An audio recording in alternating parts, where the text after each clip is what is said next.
산양 있죠? 없습니까?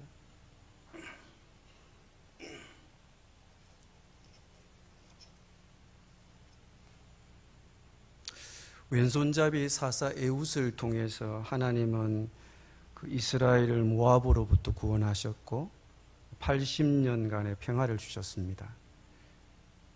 그러나 여러분이 오늘 본문의 서두에서 보는 것처럼 이스라엘은 또 하나님의 목전에 악을 행했고 또 하나님은 범죄한 이스라엘을 가나안 왕이었던 야빈의 손에 넘겨주었습니다.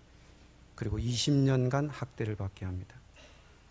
하나님 이번에도 이스라엘의 부르짖음을 들으시고 여자 사사 드보라를 세우셨습니다.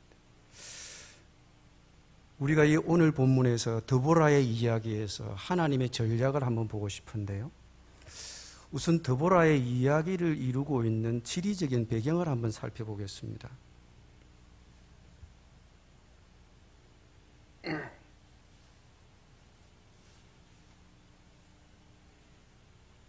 그러니까 저도 좀 노안 때문에 좀 걱정입니다. 잘 안 보여가지고. 드보라가 지금 어디 살고 있습니까? 드보라가 살고 있는 위치? 에브라임 산지라고 하면 이 정도 됩니다. 그죠? 이 정도? 에브라임 산지. 이 베델과 라마 사이니까 이 정도, 에브라임 산지. 여기 이 정도 좀 볼 수 있습니다. 또 보면 2절에 보면 여호와께서 하솔에서 통치하는 가나안 왕 야빈의 손이라고 하니까 하솔이 어디쯤 있습니까, 여러분? 하솔은 저 위에 있습니다. 이 정도 있습니다. 게데스 밑에 하솔 보이시죠? 이게 하솔입니다. 납달리 지방에 있는 하솔인데, 그리고 여기 그 가나안 양 야빈의 손에 가나안의 군대 장관이었던 시스라가 살고 있는 곳이 또 어디입니까? 하로셋 학고임이라고 하는데, 우리가 하로셋 학고임이라고 하면 여기에 지명이 하나 보이긴 할 겁니다. 이 정도 보면 하로셋이라고 보이죠. 이 위치가 이 정도 됩니다만은 실제로는 하면 이 정도일 하로셋 학고임이 이 정도일 거다. 지리적으로는 여기 나타나 있습니다만 이 정도 될 거다 이렇게 보고 있습니다. 그러면 드보라가 6절에 보면 드보라가 사람을 보내어 아비나함의 아들 바락을 납달리 게데스에서 부른다 이렇게 되어 있는데요. 납달리 땅의 게데스라 그러면 납달리 지파의 게데스라면 이 정도 좀 하솔 위에 이 정도 좀 보이지 않습니까? 그죠? 근데 실은 혹자는 말하기를 이 정도일 것이다 이렇게 말하는 분도 있습니다. 어쨌든 게데스와 하솔 이렇습니다. 다볼산이 어디 있습니까? 다볼산의 위치가 이 정도 있습니다. 여기가 다볼산입니다. 이게 다볼산. 그림자료 1을 한번 보실까요?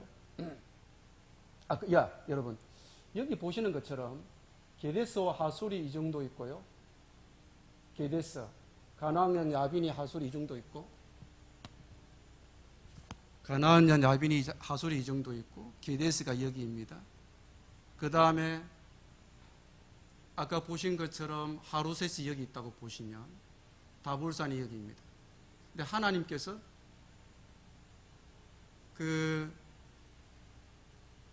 바락에게 말하기를 어디서 전쟁을 치르라고 합니까? 다볼산에서 전쟁을 치르라고 합니다.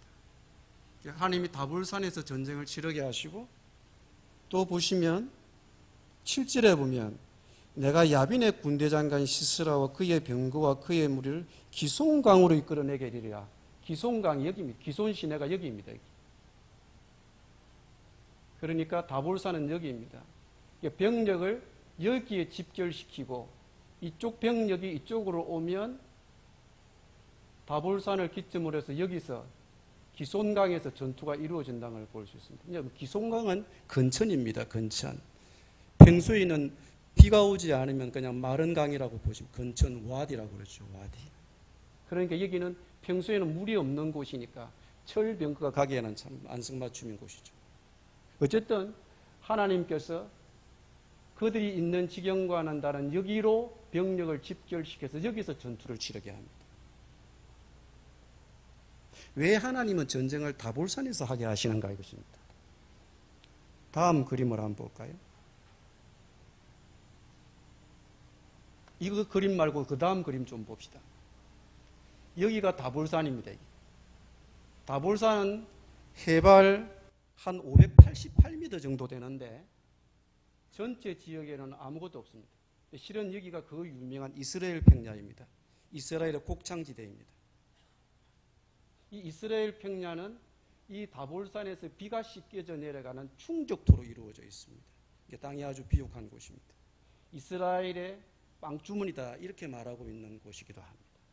다음 그림 볼까요? 앞에 그림 봅시다. 해안에서 바라보면 여기서 갈멜산입니다. 해안에서 바라보면 다볼산이 여기서 보입니다. 그러니 이 중간에 거대한 곡창지대를 이루고 있습니다. 이스라엘 평야입니다. 여기에 기송강이 흐르고 있다 이렇게 보시면 되겠습니다. 여기 산에서 흘러내려온 충적토로 이루어져 있기 때문에 땅이 비옥합니다만 이 땅이 점토질로 되어 있어서 비가 와버리면 그냥 진흙 뻘구덩이로 변하는 것입니다. 이 정도 되면 하나님이 왜 이곳에서 전투를 하게 하는가 조금 이유가 되죠. 이런 지리적인 이해가 되면 사사기 4장 15절이 좀 이해가 됩니다. 사사기 4장 15절 한번 읽어보시겠습니까? 같이 한번 읽어보죠. 시작. 시스라와 그의 모든 병거와 그의 온 군대를 칼날로 혼란에 빠지게 하시매 시스라가 병거에서 내려 걸어서 도망한다. 이것만 가지고는 실은 이해가 되진 않지만 이 비옥한 땅이 비가 오면 진흙탕으로 변해서 아무리 대단한 철병거도 무용지물이 되는 것입니다. 철병거가 당시 첨단 무기였습니다.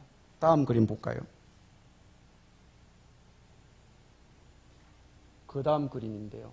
이게 그 당시의 철병거라고 합니다. 그러니까 철로 이루어져 있죠.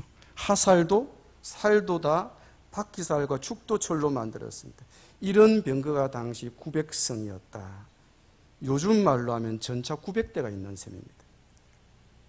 3절에 보면 이에 대한 언급이 좀 나오는데요.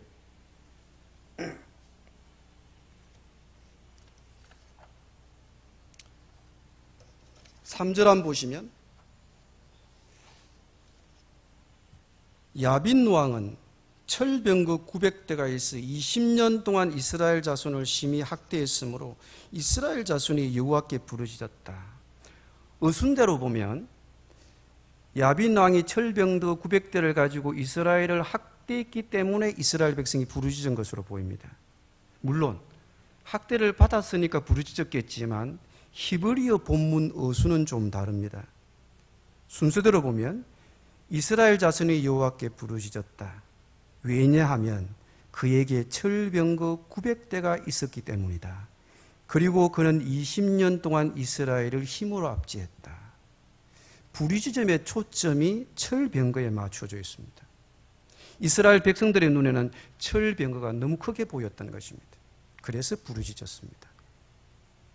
이 무시무시한 철병거가 다볼산 아래 이스라엘 평야에서는 비가 오면 무력해지는 것입니다. 왜요? 진흙탕에 빠져버리니까 아무 쓸모짜게도 없죠. 사장 본문으로는 비가 왔는지 안 왔는지 알 수가 없습니다. 그러나 드보라의 노래에 보면 알 수 있습니다. 5장 4절입니다.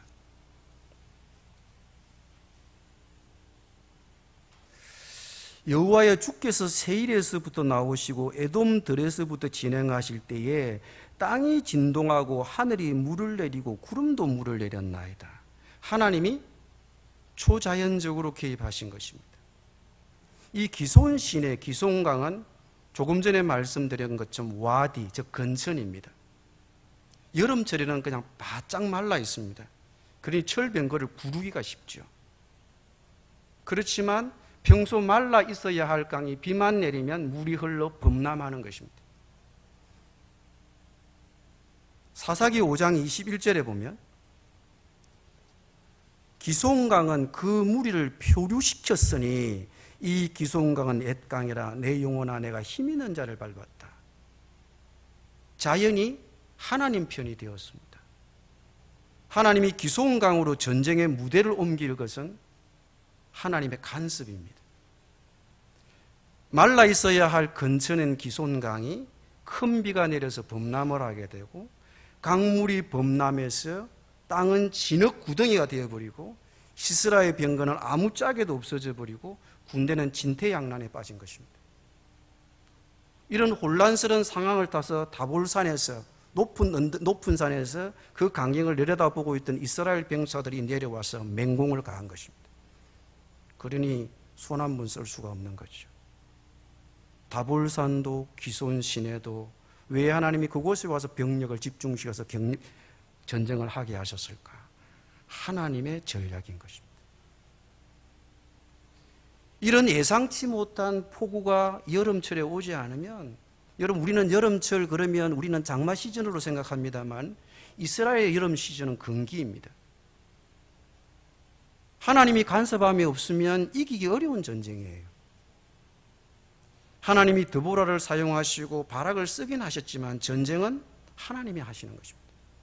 하나님의 전쟁이고 하나님의 구원인 것입니다. 두 번째로 드보라의 이야기에서 살펴보고 싶은 것은 여성을 통해서 일하시는 하나님이십니다.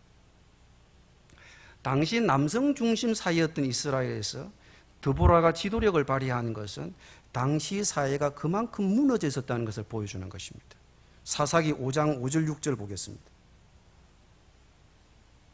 5장 6절 7절입니다. 아나세 아들 삼갈의 날에 또는 야일의 날에는 대로가 비었고 길의 행인들은 오솔길로 다녔다. 얼마나 무서웠으면. 이스라엘에는 마을 사람들이 그쳤다. 그러니 여러분, 기드온이 그냥 마당에서 타작을 하지 못하고 어디서 하고 있습니까? 포도즙 틀에서 하고 있습니다. 왜냐하면 파종 시기가 되면 가나안 병력이 내려와서 거두고 가니까, 이 파종 시기인데 왜 가나안 병력이 내려오는가? 곡식을 거두고 나가면 바로 파종했다는 말은 곡식이 많다는 뜻입니다. 파종 시기는 항상 곡식이 많았습니다. 이게 뺏어가러 내려오는 거죠. 그러니 이 야일의 날에 삼갈의 날도 대로가 비었고 길의 행인이 오솔길로 다녔다. 대로에 사람이 없을 만큼 백성들이 겁을 집어먹고 살았습니다. 그러면 오늘 본문에 등장하는 바락은 예외냐? 바락도 예외가 아닙니다, 여러분. 사사기 4장 8절 보실까요? 남자 욕해서 너무 미안합니다. 사사기 4장 8절입니다. 바락이 그에게 이르되 만일 당신이 나와 함께 가면 내가 가려니와 만일 당신이 나와 함께 가지 않으면 나도 가지 아니하겠노라. 저 혼자는 안 됩니다. 요즘도 집안에서 아내가 일 시키면 남자가 나 혼자 안 돼, 이런 가정이 있는지 모르겠어요. 드보라는 벌이라는 뜻을 가지고 있습니다. 바락은 천둥이라는 뜻을 가지고 있습니다. 버럭 장군이 벌 선지자의 치마끈을 지금 붙잡고 있는 것입니다. 당신 없이 가는 만용은 부리지 않겠다. 이쯤 되면 좋겠는데 그렇지 않은 것 같아요. 바락이 믿음이 없는 것을 보여주고 있는 것입니다. 드보라 앞에서 뻗대고 있는 것입니다. 그만큼 바락의 마음이 위축이 되어 있는 것입니다. 얼마나 겁이 났으면. 이 여성 드보라가 사사로 등장했다는 것은 그만큼 그 시대가 여성의 리더십이 요구받던 상황이었다. 근데 당시 시대에서는 여성에 대해서 그렇게 긍정적인 시각을 갖고 있지 않았습니다. 오늘 본문에도 보면 당시 인식을 보여주고 있는 곳이 한 대목 있습니다. 사사기 5장 30절입니다.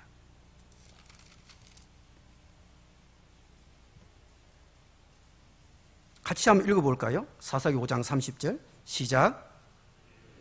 노랑물을 얻지 못하였으라 그것을 나누지 못하였으랴 사람마다 한두 처녀를 얻으리로다 시설하는 채색옷을 노력하였으니 그것은 수놓은 채색옷이리다. 그것은 곧 양쪽에 수놓은 채색옷이리니 노력한 자의 목에 꿈이리로다 하였으리라. 이게 누구의 노래예요? 드보라의 노래 가운데 나오는 가나안의 장군이었던 야빈을 기다리고 시스라를 기다리고 있는 시스라의 어머니의 노래입니다.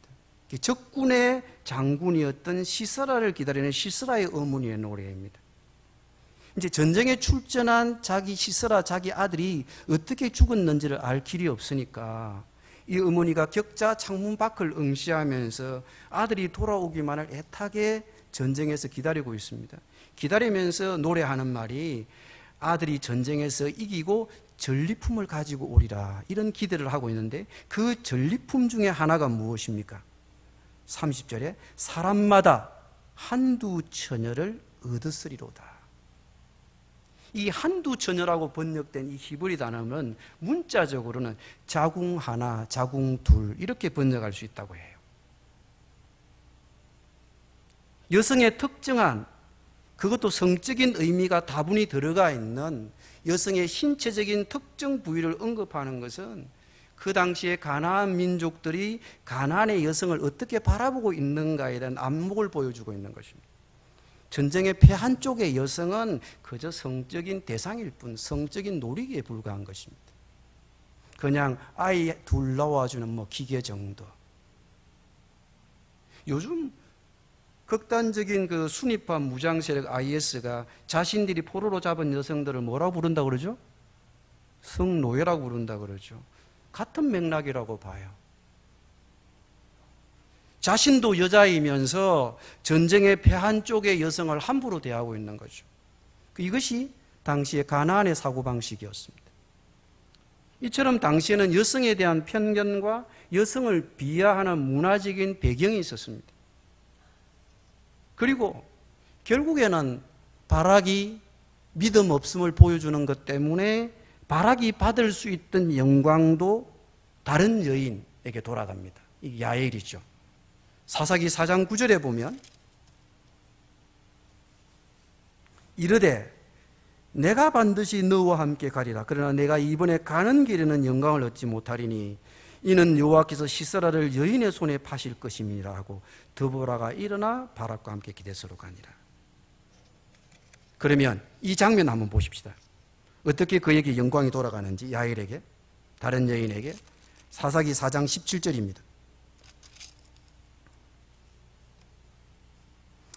사장 17절에서 19절까지 좀 나누어 읽어보겠습니다. 시스라가 걸어서 도망하여 겐 사람 헤벨의 아내 야엘의 장맥에 이르렀으니 이는 하솔 왕 야빈과 겐 사람 헤벨의 집 사이에는 합평이 있음이라.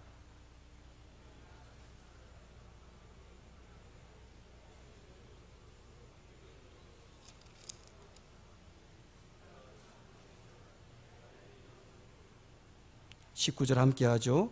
시스라가 그에게 말하되 청하노니 내게 물을 조금 마시게 하라. 내가 목이 마르다 하매 우유 부대를 열어 그에게 마시게 하고 또 그를 덮으니. 여러분, 이 본문을 보니까 좀 연상되는 본문이 없으십니까? 창세기 18장입니다. 조금 접어 놓으시고 창세기 18장으로 오시면 좀 시간적으로 읽지는 않겠습니다만 좀 띄워주시면 여러분 알 것 같아요. 여러분, 이 본문의 전후 문맥을, 여러분이 이 본문의 전후 문맥을 알기 때문에 아브라함이 천사를 대접하려고 했으니까 이렇게 후하게 했겠지라고 생각하겠지만, 실은 당시에 손님을 환대하는 간섭이 있었기 때문에 자기가 거하는 곳으로 오는 모든 나그네에게 휴식을 취하게 하고 기운을 회복시켜주고 식사를 정성껏 대접해야 했습니다. 무더운 어느 날이었습니다. 아브라함은 천막문에 앉아서 쉬고 있는데 남모르는 나그네 세 사람이 저 멀리 지나가고 있었습니다. 그들을 본 아브라함은 자리에서 벌떡 일어나 곧장 달려갑니다. 그리고 매우 공손하고 정중한 태도로 낯선 손님 앞에서 땅에 엎드려 절을 합니다. 낯선 그들을 간곡하게 집으로 모셔다가 환대의 밥상을 차려주고 있습니다. 여러분, 손님을 환대하는 관습에 따르면 손님에게 베푸는 식사는 평소 먹는 것 정도보다는 더 나은 것을 내어놓아야 했습니다. 여러분, 아브라함이 내어놓는 식사는 단순한 메뉴가 아닙니다. 빵도 새로 구웠고 고기도 연한 고기를 내어놓기 위해서 송아지를 한 마리 잡습니다. 빵도 새 것이고 고기도 새 것입니다. 평소 먹는 식단이 아니에요. 또 아브라함이 빵을 새로 굽기 위해서 고운 밀가루 3쌀을 내다가 빵을 굽게 합니다. 이 고운 밀가루 3쌀이면요 20리터 정도 되는데 100인분의 빵을 빚을 수 있는 양입니다. 그냥 팍팍 썬 겁니다. 저는 이런 얘기 나오면요 참 약고가 죽어요. 저는 팍팍 못 써요. 그래서 늘 집사람한테 조금 얻어맞고 그래요. 살아온 배경도 있긴 있겠죠. 그러니 아브라함이 낯선 손님을 얼마나 푸짐하게 대접했는지를 알 수 있습니다. 그냥 팍팍 썼습니다. 그냥 송아지도 다시 잡고, 그것도 연한 송아지. 이게 당시의 환대 관습법이었습니다. 관습법의 이야기를 하니까 좀 다른 얘기를 좀 해보겠습니다. 최근에 제가 그 알바니아 작가가 쓴 부서진 사울이라고 하는 책을 읽었습니다. 이 알바니아 작가는 노벨상 문학 후보에 오를 때마다 오르는 인물인데요. 알바니아에서 망명해서 프랑스에 살고 있습니다. 이 사람이 부서진 사울이라고 하는 책에 보면 이 환대와 복수라고 하는 그런 관습법을 배경으로 이 소설을 지었습니다. 이야기를 잠시 좀 해보겠습니다. 이 소설에 나오는 주인공 그조르그는 26살의 청년입니다. 1년 6개월 중에 그의 형이 어느 집안의 누군가에 의해서 살해되었습니다. 정확히 말하면 상대편 집에서 집안에 복수를 당한 것입니다. 이 형의 피 묻은 셔츠가 망자를 위해 복수해 줄 때까지 세탁도 하지 않고 피로 얼룩진 그대로 방에다 이렇게 걸어둡니다. 형의 방에. 어느 날 아버지가 그조르그를 불렀습니다. 얘야 이리 와보렴. 이게 내 형의 셔츠다. 그날 이 아버지는 그조르그에게 형을 복수를 하라고 명령했습니다. 이 치욕을 씻어달라. 나는 너의 행에 복수를 하지 않으면, 너가 너의 행에 복수를 하지 않으면 너는 살 권리가 없다. 그렇게 했습니다. 그래서 이 그조르그가 복수를 위해서 형을 죽인 그 사람을 죽이기 위해서 매복을 합니다. 20번 가까이 매복을 했는데 20번째 이 사람을 복수를 하게 됩니다. 간섭법에 따라서 총을 발사하기 전에는 경고를 해야 합니다. 죽는 자는 죽은 시신은, 자기가 죽인 시신은 간습법에 따라서 몸뚱이는 반드시 돌려놓아야 하고, 그 사람을 죽인 소총은 죽은 자의 머리에 이렇게 기대 놓아야 합니다. 그리고는 마을에 자기가 복수를 했다는 것을 알립니다. A 집안의 누군가 B 집안의 누구를 쏘아 죽였다. 복수를 했다. 그렇게 하면 A 집안이 죽은 B 집안에 만 하루 동안의 휴전을 요청합니다. 그러면 중재인이 B 집안을 방문해서 24시간의 짧은 휴전을 받아들이겠냐고 물어봅니다. 그러면 24시간 동안에 보호해주고 복수하지 않겠다. 이렇게 합니다. 그러면 B 집안은, 죽은 B 집안은 그날 죽은 자의 장례식을 치릅니다. 근데 그 장례식에는 복수를 한 청년도 의무적으로 참석해야 됩니다. 상상을 해보세요. 살인자는 장례식도 가야 하고요. 여러분, 문상하면 상가에서 밥 먹고 오지 않습니까? 죽인 복수한 사람은 상가집에 가서 밥까지 먹고 와야 합니다. 이렇게 죽은 자의 매장과 장례식을 위해서 만 하루 동안의 휴전이 끝나고 나면 마을 논로들은 간습법에 따라서 30일간의 한 달간의 휴전을 요청하려고 다시 B 집안을 A 집안을 대신해서 찾아갑니다. 그 요청이 수락이 되면 30일은 위험 없이 지낼 수 있습니다. 그러나 물론 그 30일이 지나면 피의 복수가 이 청년에게 사방에서 노리게 되는 것입니다.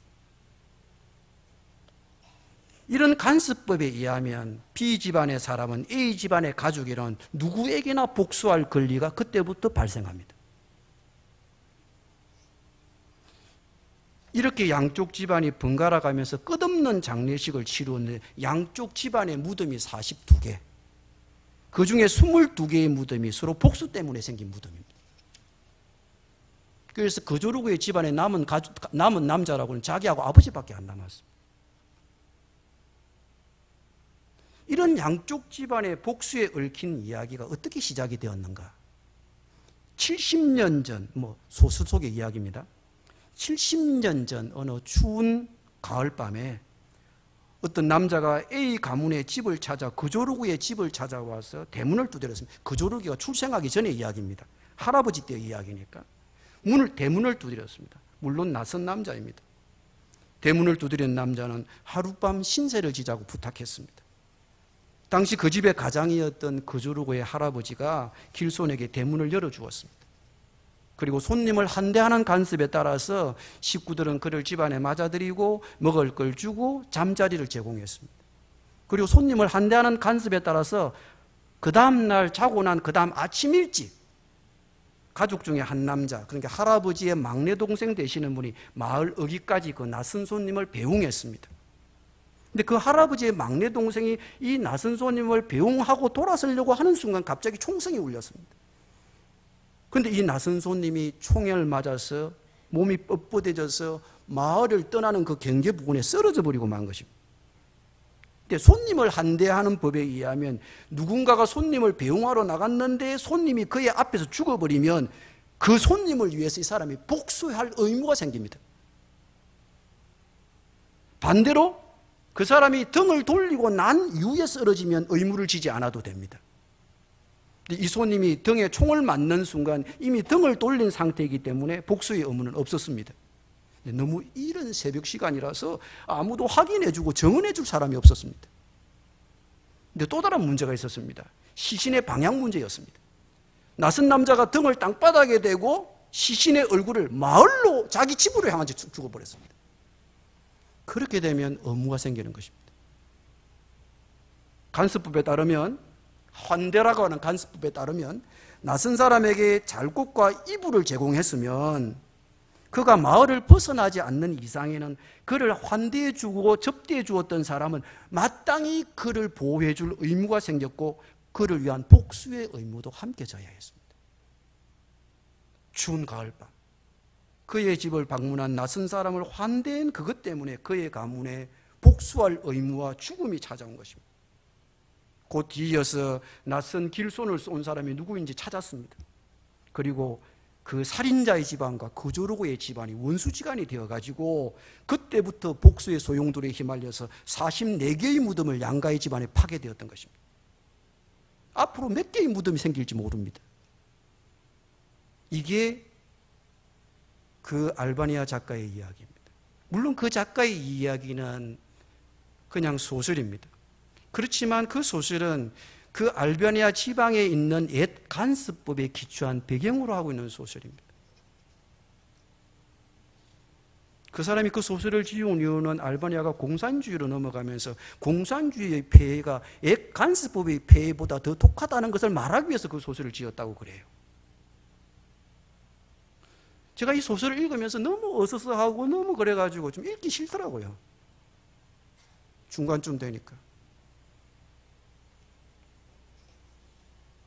여러분, 알바니아의 문화 속에 있는 이 끔찍한 옛 간섭법에 비추어 보면 조금이라도 추측해 보면 그런 얼개와 그런 구조가 여전히 고대 근동의 유목민 사회에도 남아있는 것을 근간으로 했을 텐데 자기 집을 찾아와서 보호를 해주고 맞아줄 것을 요청했던 도망가는 군대 장관이 가나안의 군대 장관이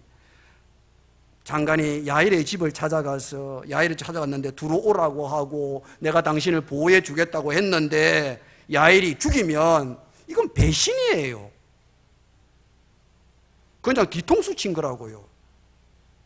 그러면 이 여자를 보고 야일을 보고 너 참 그 여자 담력 크다 그 정도만 표현하고 넘어갈 수 있을까? 그러면 두 집안이 그냥 그렇고 그런 사이냐? 아닙니다. 4장 17절 보세요.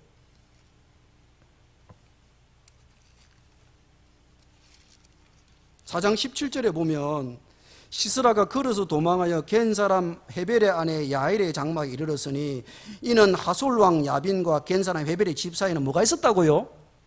화평이 있었다. 가까운 사이예요. 그냥 가면 받아줄 거라는 믿음이 있는 가정이었다고. 자기 편이라고요.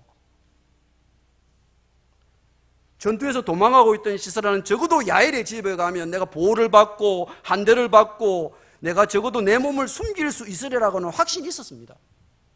근데 야일의 행위는 배신이잖아요. 적어도 시스라의 입장에서 보면 우리 눈으로 보면 뭐 잘 죽었다 싶죠. 근데 자기 집에 찾아온 손님을 살해하는 것은 손님을 접대하는 예의가 아니에요. 그러면 야일의 남편이었던 겐 사람 헤벨은 어떤 사람인가? 사사기의 저자가 복선을 깔아놓은 것이 있습니다. 사사기 4장 11절입니다. 모세의 장인 호밥의 자손 중 겐 사람 헤벨이 떠나 게데스에 가까운 사안나님 상수리나무 곁에 장막을 쳤더라. 모세의 장인이라고 되어 있지만 여러분 1이라고 적어놓고 간주 밑에 나가면 히브리 말로 무슨 뜻도 있다고요? 처남이라는 뜻도 있다고요. 이스라엘과도 이 야일의 남편인 겐 사람 헤벨이 가까운 사이였습니다. 선택의 문제였겠죠. 물론 이 사실이 야일로 하여금 이 한대법이라는 간섭을 어기게 한 중요한 동기가 아마 되었겠죠. 그래도 야일의 행위는 당시의 간섭법인 환대법을 어긴 것입니다. 그러면 이 집안은 그때부터 어떻게 됩니까? 야일의 집안은 복수의 표적이 되는 것입니다. 이 복수가 언제 끝날지도 모릅니다. 정말 경상도 말로 좀 급대가리 없는 행동을 한 거죠. 이것은 자기 개인을 거는 행동이 아니고요, 집안을 거는 행동이고 가문을 거는 행동이에요. 그러면 이 야일의 행동이 자기 의지만으로 되었을까? 하나님의 간섭이 없이는 참 어려워. 이성적으로 할 수 없는 짓이에요. 그래서 성경은 뭐라고 말하고 있습니까? 4장 22절 23절입니다. 바락이 시스라를 추격할 때 야일이 나가서 그를 맞아 그에게 이르되 오라 내가 찾는 그 사람에게 내가 내게 보이리라 하며 바락이 그에게 들어가 보니 시스라가 엎드려 죽었고 말뚝이 그의 간자누리에 박혔더라. 23절 이와 같이 이날에 하나님이 가나안 왕 야빈을 이스라엘 자손 앞에 굴복하게 하신지라. 하나님의 간섭이 아니고는 야일의 행동을 설명할 길이 없습니다. 그래서 그럼에도 드보라의 노래에서는 뭐라고 있는가? 사사기 5장 24절에 보면 겐 사람 헤벨의 아내 야일은 다른 여인보다 복을 받을 것이니 장막에 있는 여인보다 더욱 복을 받을 것이라. 야일이 시사라를 죽인 그 사건도 하나님이 여성을 통해 일하심을 보여준 확신시킨 사실이었고 여성의 리더십을 발휘할 때였다는 것을 보여주는 것이다. 가문을 거는, 집안을 거는 행동을 야일이 했던 것입니다. 담력이라고 보기에는 너무도 큰 행동이었습니다. 마지막 세 번째로 이 전쟁에 참전했던 지파와 참전하지 않았던 지파를 좀 보려고 합니다. 사사기 5장 14절 18절입니다.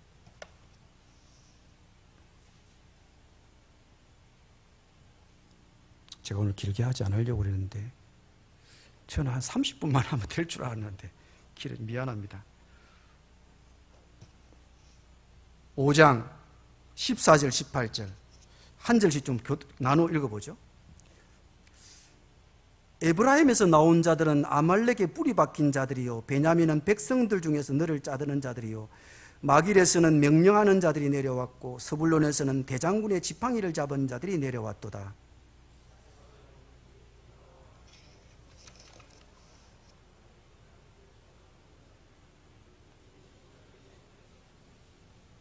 내가 양의 우리 가운데서 앉아서 목자의 피리 부는 소리를 들으면 어찌 됨이냐. 루벤 시내가에 큰 결심이 있었도다.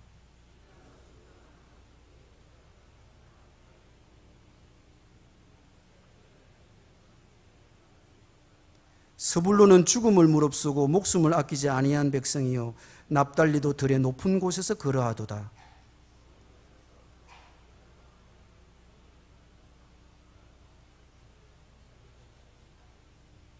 예, 그까지만 보겠습니다. 여기에 보면 드보라가 바락을 시켜서 전쟁을 일으켰을 때에 12지파가 다 전쟁에 참전해야 됐는데 전쟁에 참전하라고 하는 드보라와 바락을 요청을 듣고 무기를 잡은 지파와 무기를 잡지 않은 참전 지파와 비참전 지파를 언급하고 있습니다. 여러분, 조금 참전 지파와 비참전 지파를 한번 보도록 하죠. 지도를 보면서 좀 해봅시다.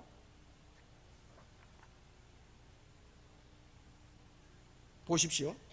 맨 처음 14절 어떤 지파 먼저 나오나요? 에브라임 지파 나오고 있어요. 에브라임 지파 여기입니다. 그 다음 뭐 나오나요? 베냐민 지파 나옵니다. 그죠? 베냐민 지파가 14절 따라 나오죠. 그 다음 어떤 지파 나오나요? 어느 지파요? 스불론 지파 나오죠. 여기 있습니다. 그 다음요? 어떤 지파 나오나요? 이사갈 지파 나오고 있습니다. 그 다음에 납달리 지파가 18절에 가면 납달리 지파가 또 나옵니다. 18절에 납달리 지파 요 위에 있죠. 대충 여기서 12지파 중에 10지파가 언급되고 있는데 지금 보시는 것처럼 베냐민, 에브라임, 이사갈, 스불론, 납달리 대충 이 정도 지역에 있는 지파들이 전쟁에 오라고 할 때 무기를 잡은 지파들입니다. 그럼 무기를 잡지 않은 지파들은 누구입니까? 17절 길라앗입니다. 이 길라앗은 요단 동편에 있는 이 므낫세 반지파를 두고 하는 이야기입니다. 이 지파 전쟁에 참여하지 않았습니다. 또 누가 참여하지 않았습니까? 17절에 단과 아셀이 공교롭게도 요단 이쪽에 있는 사람들하고 해변에 살고 있는 이분들이 참석을 하지 않았어요. 이분들을 이렇게 말하고 있습니다. 17절에 보면 길라앗은 요단강 동쪽에 그쪽에 거주하며 단은 배에 머무름이 어찌 됨이냐. 아셀은 해변에 앉으며 자기 항만에 거주하다. 그냥 평안한 거죠. 평안한 것입니다. 17절 18절에 보면 세 번역은 이렇게 하고 있습니다. 어찌하여 길라앗은 요단강 건너에 자리 잡고 있고 어찌하여 단은 배 안에 머물러 있는가. 어찌하여 아셀은 바닷가에 앉아 있는가. 또 그 부둣가에서 편히 쉬고 있는가. 스불론은 죽음을 무릅쓰고 생명을 아끼지 않았고 납달리도 들판 언덕 위에 그렇게 싸운 백성인데 이런 뜻입니다. 왜 단과 아셀이 참여하지 않았는가? 바닷가에 살다 보니까 편안해진 거예요. 평안하고 안락해서 전쟁에 참여하지 않은 것입니다. 특히 아셀 지파가 위치한 지역은 페니키아 사람들이 살던 지역이었습니다. 하나님의 백성의 전쟁에 관심이 없었던 것입니다. 그러면 요단강 동쪽에 있는 므낫세 반지파는 강 건너 불보듯 한 거죠. 전쟁에 참여하지 않은 지파를 책망하고 있는 것입니다. 근데 참전하지 않는 지파 중에 로벤 지파에게 좀 특이한 표현이면 로벤 지파 어디 있었습니까? 기도 한번 볼까요? 로벤 지파 여기 있습니다, 여러분. 이쪽도 므낫세 반지파와 비슷한 처지에 있습니다. 여매를 건너야 하니까 구실도 있긴 있을 수 있겠죠. 그런데 이 표현에 보면 이렇게 나옵니다, 여러분. 15절 16절에 보면 15절 하반절에 루벤 시내가에서 큰 결심이 있었다. 16절 또 하반절에 보면 루벤 시내가에서 큰 결심이 있었다. 이렇게 되어 있습니다. 큰 결심이 있었다 그러니까 결심되고 참전한 것처럼 보이는데 참전하지 않았습니다. 이 큰 결심이 있었다를 세 번역에서는 이렇게 번역하고 있습니다. 이사갈의 지도자들이 드보라와 합세하고 이사갈도 바락도 이에 합세하여 그의 뒤로 꼴짜기로 달려갔다. 그러나 루벤 지파 가운데서는 무엇이 있었다? 마음에 큰 반성이 있었다. 16절에도 루벤 지파는 그 마음에 뭐 했다? 큰 반성을 했다. 이 큰 결심이 큰 반성으로 표현될 수 있는데 다른 말로 하면 큰 고민으로도 표현할 수 있어요. 참전해야 되나 말아야 되나 큰 고민하고 큰 반성했어요. 결과는 그냥 고민만 하고 말았습니다. 이런 전쟁에 참여하지 않은 것은 하나님을 돕지 않은 것이라고 사사기 저자는 말하고 있습니다. 사사기 5장 19절에 보면 그 말을 볼 수 있습니다. 사사기 19장 사사기 참전한 지파와 참전하지 않은 지파를 책망한 후에 따라오는 문맥을 보면 알 수 있는데 19절입니다. 왕들이 와서 싸울 때에 가나안 왕들이 머깃도 물과 디안하게 싸웠으나 은을 탈취하지 못하였도다. 벨들이 하늘에서부터 싸우되 그들이 다니는 길에서 시스라와 싸우도다. 기송강은 그 무리를 표류시켰으니 이 기송강은 옛강이라. 내 영혼아 내가 힘있는 자를 밟았다. 그때 군마가 빨리 달리니 말굽이 소리가 땅을 울리도다. 여호와 사자의 말씀에 메로스를 저주하라. 너희가 그득그득 그 주민들을 저주할 것은 그들이 와서 여호와를 돕지 아니하며 여호와를 도와 용사를 치지 아니함이니라. 메로스가 누구인지 모르겠습니다. 여호와를 돕지 않는데 책망을 듣는데 추측해 볼 수 있는 것은 이스라엘을 도울 거라고 기대했던 동맹국이 기대와 달리 돕지 않았으니 궁극적으로 누구를 돕지 않은 것이다? 하나님을 돕지 않은 것이다. 이 사사기의 저자는 이런 변절에 대해서 저주를 선포하고 야일의 애국적인 행동을 칭찬하고 있는 것입니다. 그래서 사사기 5장 24절 말하잖아요. 겐 사람 헤벨안의 야일은 다른 여인보다 복을 받을 것이나 장막의 여인보다 더욱 복을 받을 것이다. 큰 문맥에서 보면 이 야일의 행동은 공동체적인 관점에서 보고 이스라엘을 도운 것이고 하나님을 도운 것이라고 보는 것입니다.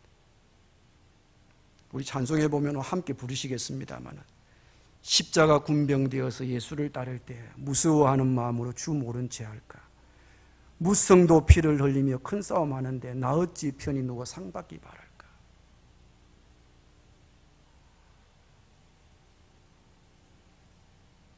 조금 하나만 이야기하고 마치겠습니다.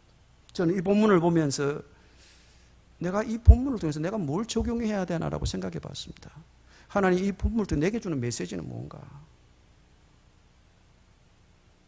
오늘 갑자기 이름이 생각이 안 납니다. 일본으로 떠나는 단기선교 떠난 애가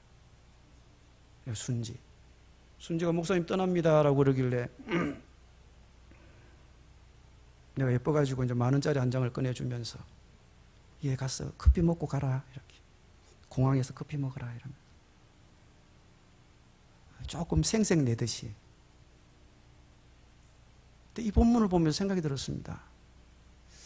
전쟁터에 누구를 보내는데 그 전쟁터에 지 혼자 가나? 우리가 함께 참전해야 될 전쟁이 아닌가? 그러면 하나님이 나에게 주는 메시지가 뭔가? 이런 생각이 좀 들더라고요. 여러분, 우리가 오늘 이 본문에서 보면 드보라가 전쟁을 일으켰을 때, 바락이 전쟁을 일으켰을 때 그 중에 어느 지파는 참전하고 어느 지파는 참전하지 않았습니다. 평안과 안락에 취해서. 어느 지파는 그냥 고민만 하다 말았습니다.